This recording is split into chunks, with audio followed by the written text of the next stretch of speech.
Dad perfect prevents. Sir, stop! Don't unlock that door. That's what the cleaning lady screamed at me as I walked up my son's driveway in Austin 3 weeks ago. I'm Charles Alexander, 65 years old, and I was just trying to surprise my wife Linda with flowers. I had no idea I was about to discover that my own son had tried to murder his mother for inheritance money. Look, I've seen a lot of crazy stuff in my life. 10 years as a Navy JAG officer, then 35 years as a federal judge. You think you've heard every sick story there is, but nothing, and I mean nothing, prepares you for finding out your own flesh and blood tried to kill your wife for money.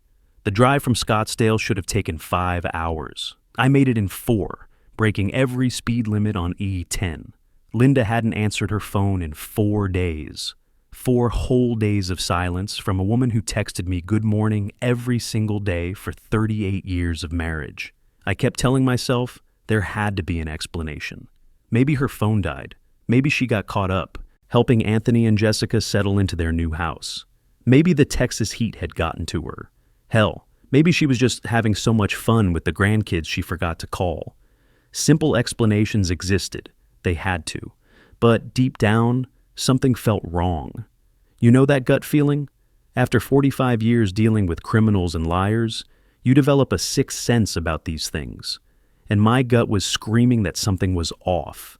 Anthony had been different lately. Our son, the boy I'd coached in Little League, the young man I'd helped through business school, had changed over the past year.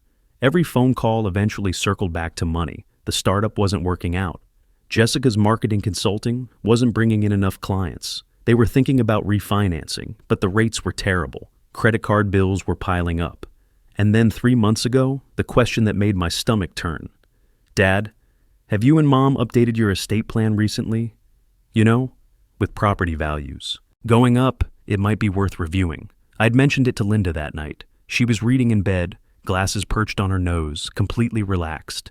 He's just being practical, she said without looking up. Anthony's always been the planner in the family. Maybe. Or maybe I'd spent 45 years reading people, and something about my son's tone felt calculated rather than curious.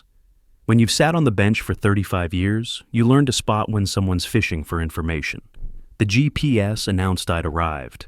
Anthony's new house sat at the end of a quiet cul-de-sac in a gated community north of Austin.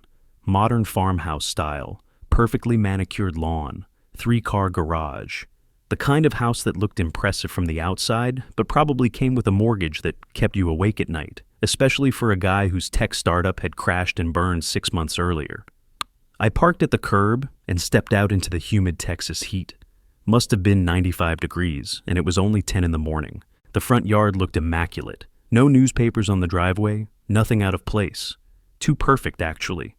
Like someone had spent time making sure everything looked normal. I walked toward the front door, rehearsing what I'd say when Linda answered. Surprise, sweetheart. Missed you too much to wait.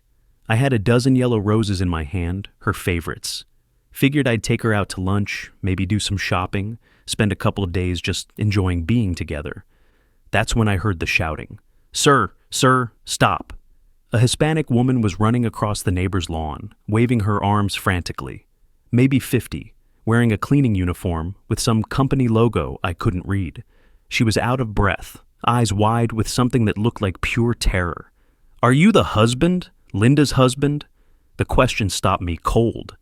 How the hell did this stranger know my wife's name? Yeah, I'm Charles. How do you know Linda? I clean houses on this street. 3 days ago, I was working next door when I heard screaming, a woman screaming for help, begging someone to call 911. My chest got tight. What happened? I went outside to see your son and his wife. They came out on the lawn, told me everything was fine. Said their mother had a nightmare, was confused from the heat. But sir, she grabbed my arm, that woman grabbed my hand when the paramedics took her. That wasn't confusion. That was someone dying. The world just fell apart right there. Which hospital? Del Seaton Medical Center, I think. But sir, your son and his wife, they didn't go with her. Didn't follow the ambulance. The next morning, their cars were gone. I haven't seen them since. I pulled out my phone with shaking hands, dialed Anthony, straight to voicemail, dialed Jessica. Same thing. Then I called 911, identified myself as a retired federal judge, and demanded information about an ambulance called to this address 3 days ago. The dispatcher put me on hold for what felt like forever. When she came back, her voice had changed, more serious. Mr. Alexander, I show a Linda Alexander transported to Del Seaton Medical Center 3 days ago. Critical condition. Sir, we've been trying to reach family members. I was back in my car before she finished talking. The cleaning lady, Susan Martinez, gave me her phone number and made me promise to call her. I should have done more, she kept saying. I should have tried harder. The hospital was a blur of fluorescent lights and antiseptic smell. I found the ICU on the 4th floor, gave my name to the nurse at the station, and watched her expression change when she checked her computer. That look told me everything I needed to know. This was bad. Mr. Alexander, we've been trying to reach family for 3 days. Your wife was admitted as a Jane Doe initially. No identification, no emergency contacts. We only learned her name yesterday when she regained consciousness briefly. What the hell happened to her? Dr. Martinez was a young woman with tired eyes who led me to a private consultation room, the kind of place they take you when the news is going to knock you on your ass. She sat down across from me and opened a thick folder. Mr. Alexander, your wife suffered severe hypoglycemia, dangerously low blood sugar caused by a massive overdose of diabetes medication. I stared at her. Linda's not diabetic, I know. That's what makes this so concerning. The levels in her system were 10 times what any diabetic would take. Someone gave her enough medication to kill her. My hands started shaking. You're saying someone tried to murder my wife? I'm saying the amount of medication in her system couldn't have been accidental. Another hour without treatment, and we'd be having a very different conversation. I sat there trying to process what she'd just told me. My son, my own flesh and blood, had tried to kill his mother for money, for inheritance. The woman who changed his diapers, stayed up nights when he was sick, cheered at every baseball game. Where is she now? Room 418. She's stable but weak. The brain needs glucose to function. Extended hypoglycemia can cause complications. Memory issues, confusion. We won't know the full extent until she's stronger.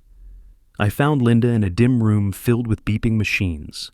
She looked 20 years older than when I'd last seen her, pale, fragile, tubes running into her arms. I pulled a chair close and took her hand. Her skin felt like paper. I'm here now, I whispered, and I'm going to find out who did this. The police arrived an hour later. Detective Rodriguez, Austin PD, a weathered guy in his 50s who looked like he'd seen every kind of human garbage there was. I told him what Susan Martinez had witnessed. I told him about Anthony and Jessica's disappearance. I told him about the financial questions, the estate planning inquiries, the change in my son's behavior. Rodriguez took notes without expression. We'll need to interview your wife when she's able, and we'll want to talk to your son and daughter-in-law. Good luck with that. They're not answering their phones. We'll find them. Linda woke the next morning. I was still in the chair beside her bed, having refused every offer of a cot or hotel room. Her eyes opened slowly, found my face, and filled with tears. Charles. Her voice was barely a whisper. They tried to kill me. Who, sweetheart? Anthony and Jessica. She started crying harder. Our son. Our own son. The story came out in pieces over the next few hours. Linda had arrived in Austin excited to help with the new house. The first 2 days were normal, unpacking boxes, arranging furniture, cooking dinner together. Jessica seemed stressed, but Linda figured it was just the pressure of the move. Then on the 3rd night, Jessica made her tea before bed, something she'd never done before. I felt strange almost immediately, Linda said. Dizzy, sweating. My heart was racing like I'd run a marathon. I told them something was wrong. I begged Anthony to call 911. What did he say? Linda's face crumpled. He said I was being dramatic. Said it was just the heat, that I'd feel better in the morning. But it got worse. I couldn't stand up. I was shaking so bad I couldn't hold a glass of water. I thought I was having a heart attack. She paused, gathering strength. I screamed for help. I hoped someone outside would hear. That's when the cleaning lady next door must have called 911.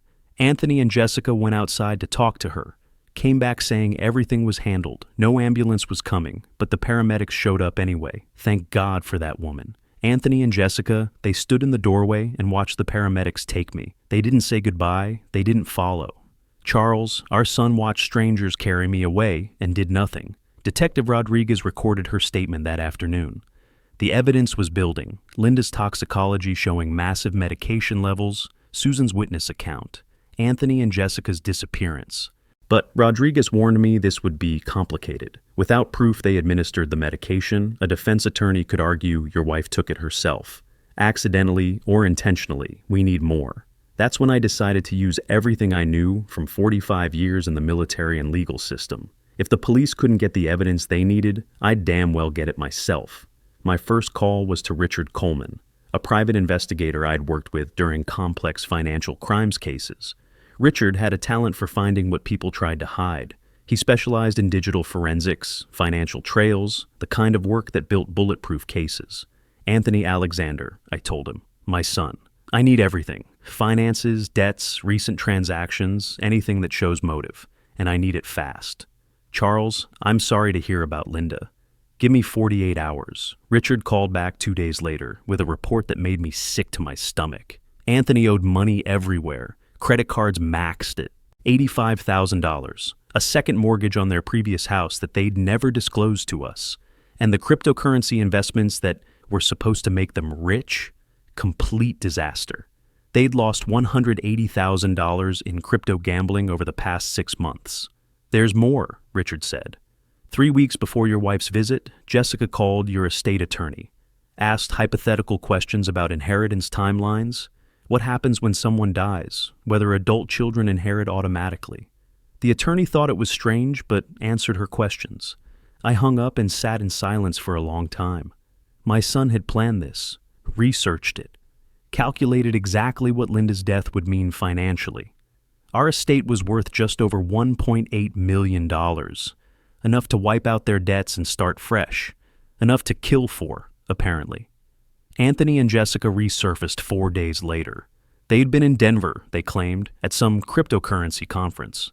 A trip planned months in advance, they said.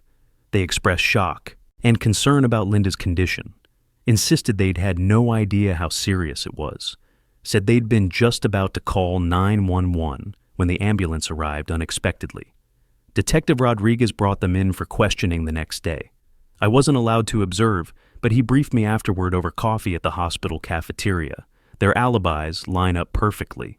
Too perfectly, actually, he said, stirring sugar into his cup. Every detail matches like they memorized a script. Denver hotel receipts, conference registration, even photos at some crypto meetup. But we don't have physical evidence linking them to the medication. No bottles, no receipts, nothing in the house. They had 3 days to clean up. Exactly. Smart enough to dispose of everything before anyone knew Linda was in the hospital. That's when I knew I had to get creative. Look, I'd been a JAG officer dealing with military criminals, then a federal judge for 35 years. You learn a few things about how to build cases when the obvious evidence isn't there. Sometimes you have to make the criminals hang themselves. I called Brian Matthews, my estate attorney, that evening. Brian, I need you to set up an emergency meeting with Anthony and Jessica. Tell them we need to discuss accelerated inheritance planning due to Linda's health scare. Charles, what are you planning? Just trust me. Make it sound urgent, like we're worried about Linda's recovery. Use words like contingency planning and asset protection. These two are desperate for money. Dangle that carrot and they'll come running. The meeting was set for the following Thursday. I arrived early and worked with Richard to set up recording equipment in the conference room. Tiny microphones, digital recorders, the works. Everything was legal. Brian's office, my meeting, my son attending voluntarily. When Anthony and Jessica walked in, I could see the greed in their eyes. They thought Christmas had come early. Anthony was wearing a new suit I knew he couldn't afford. Jessica had a designer purse that probably cost more than most people make in a month. Dad, we're so glad you're being proactive about this, Anthony said, settling into the leather conference chair like he already owned the place.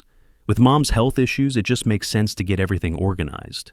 For the next hour, I watched my son reveal his true nature. He asked detailed questions about asset liquidation timelines. How quickly could the house be sold? Would life insurance policies pay out immediately?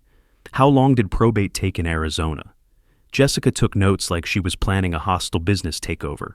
You know, I said, leaning back in my chair, the doctors say Linda's recovery might take months. Memory issues, confusion.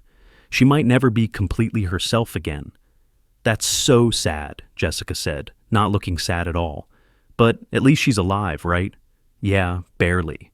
They said another hour, and I let that hang in the air. Anthony shifted in his seat. Dad, I know this is hard, but we need to think practically. If Mom's medical expenses are going to be ongoing, maybe we should look at restructuring the estate now. To protect assets.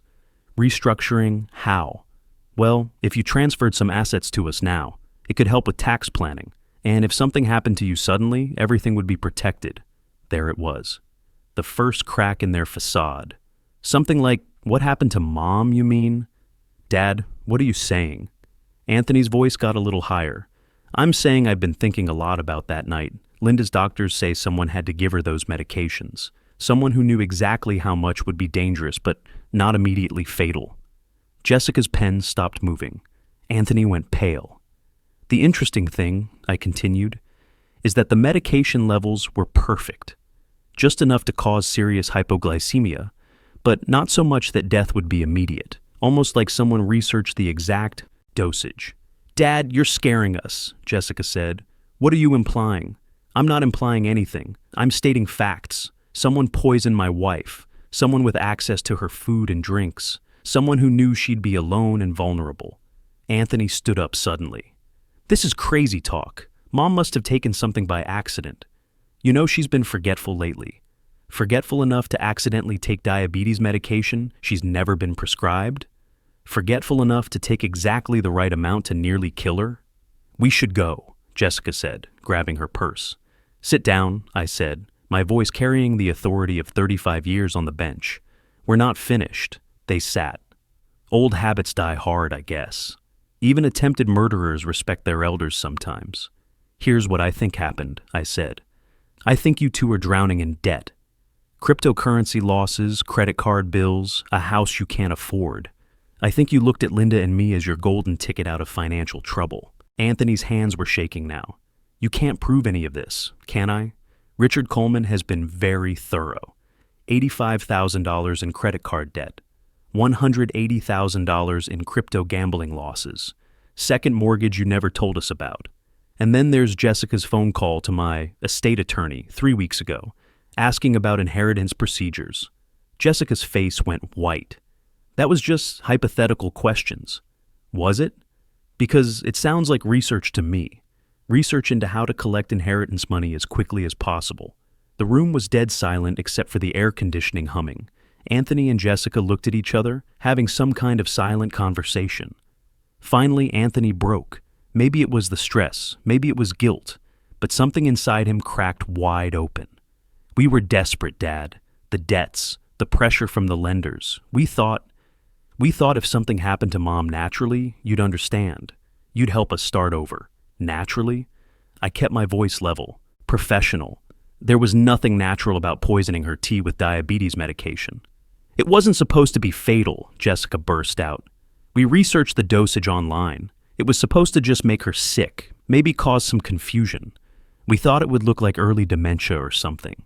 Anthony shot her a look that could kill. Shut up, Jessica.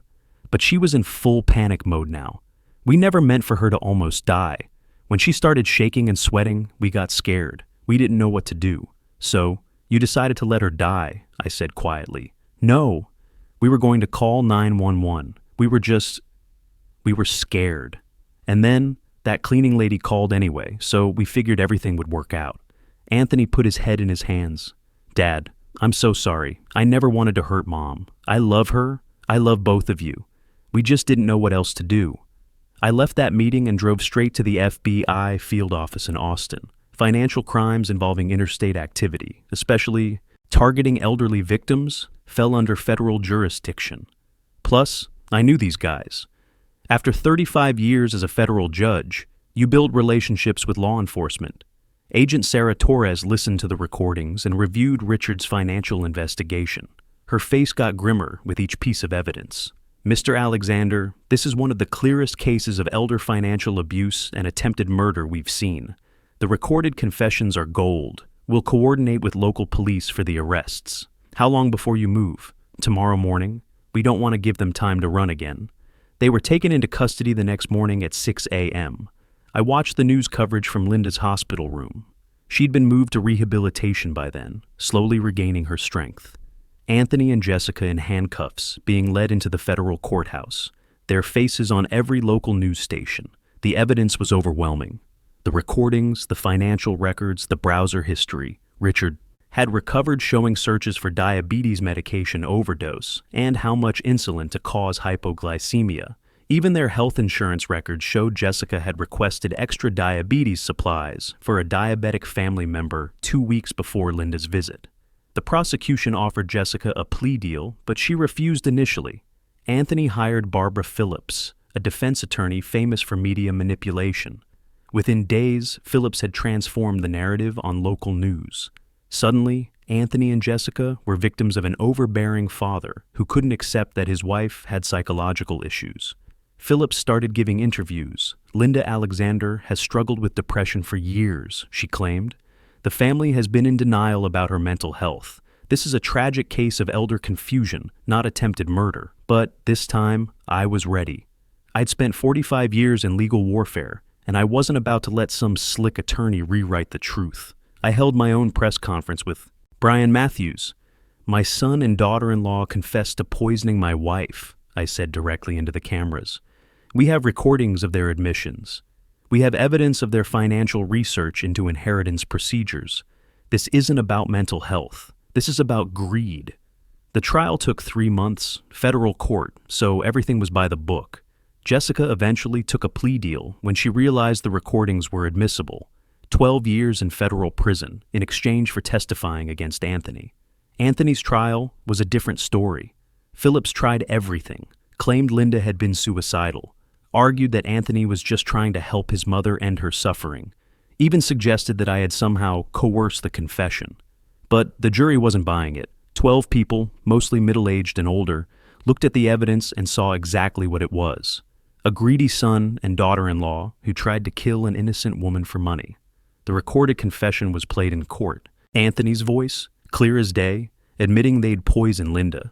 Jessica describing how they had researched the exact dosage online. Both of them discussing inheritance timelines while Linda fought for her life in the hospital. When Anthony took the stand in his own defense, he tried to paint himself as the victim, claimed he'd been manipulated by Jessica, said the debt had driven him to temporary insanity, begged for mercy because he was a father himself. I sat in that courtroom every single day, watching my son lie to save his own skin. The boy I'd taught to play catch, the young man who'd called me his hero, now sitting there, trying to convince a jury that attempting to murder his mother was somehow understandable. The jury deliberated for 6 hours, guilty on all counts, attempted murder in the first degree, conspiracy to commit murder, elder abuse, mail fraud for the false insurance claims. Anthony screamed when the verdict was read. He turned toward me and Linda, face contorted, with rage, and shouted something about how we'd destroyed his life. Bailiffs restrained him. Barbara Phillips looked at the floor like she wanted to disappear. Sentencing came 6 weeks later. Judge Patricia Wilson, a colleague of mine from the federal bench, delivered her decision with visible disgust. Mr. Alexander, you researched how to kill your mother. You and your wife administered potentially fatal medication while she begged for mercy. The only reason Linda Alexander is alive today is because a cleaning lady had the courage to call 911 despite your attempts to stop her. She paused, looked directly at Anthony. 18 years in federal prison. You will not be eligible for parole until you have served at least 15 years. Jessica had already been sentenced to 12 years as part of her cooperation deal. The civil case was easier. With criminal convictions, proving liability was straightforward. We recovered everything they'd stolen from joint accounts, plus damages for Linda's medical. Expenses. Not that there was much to collect. They had declared bankruptcy. Their house was in foreclosure. Their accounts drained by legal fees. Linda and I returned to Scottsdale last month. The rehabilitation is ongoing. She still has memory issues, moments of confusion that the doctors say might never fully resolve. But she's alive. She's home. She's with me. We updated our will the week after the trial. Everything goes to charity now. The Alzheimer's Association, St. Jude's Children's Hospital, a scholarship fund at the law school where I once taught. Not a single dollar to Anthony or any future descendants. The money he tried to kill for will help strangers instead. Last week, I received a letter from Anthony. 3 pages of apologies, explanations, pleas for forgiveness. He blamed Jessica for everything, said the debt had driven him crazy, claimed he never really wanted to hurt Linda, asked if there was any way to rebuild what we'd lost. I read it once, then put it through. The shredder. Some doors, once closed, stay closed forever. You know what the hardest part is? It's not the betrayal, though that cuts deep. It's knowing that somewhere along the way, I failed as a father. Maybe I was too focused on my career, too strict, too distant. Maybe I didn't teach him the right values. Maybe I should have seen the warning signs earlier. But Linda reminds me that we didn't create Anthony's choices.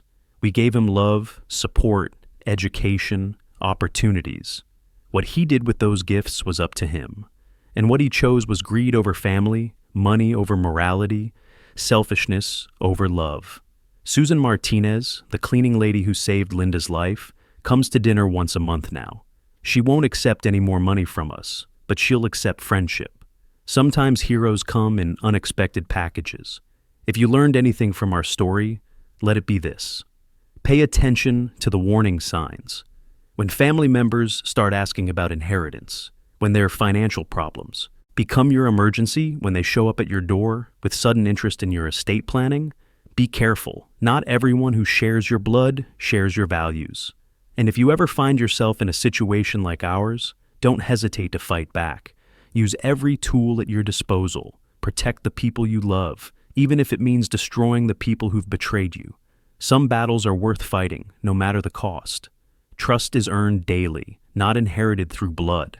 And when someone shows you their true character through their actions, believe them the first time. The greatest tragedy isn't losing money to family betrayal. It's realizing that the people you raised and trusted never truly valued the life you gave them over the wealth you built.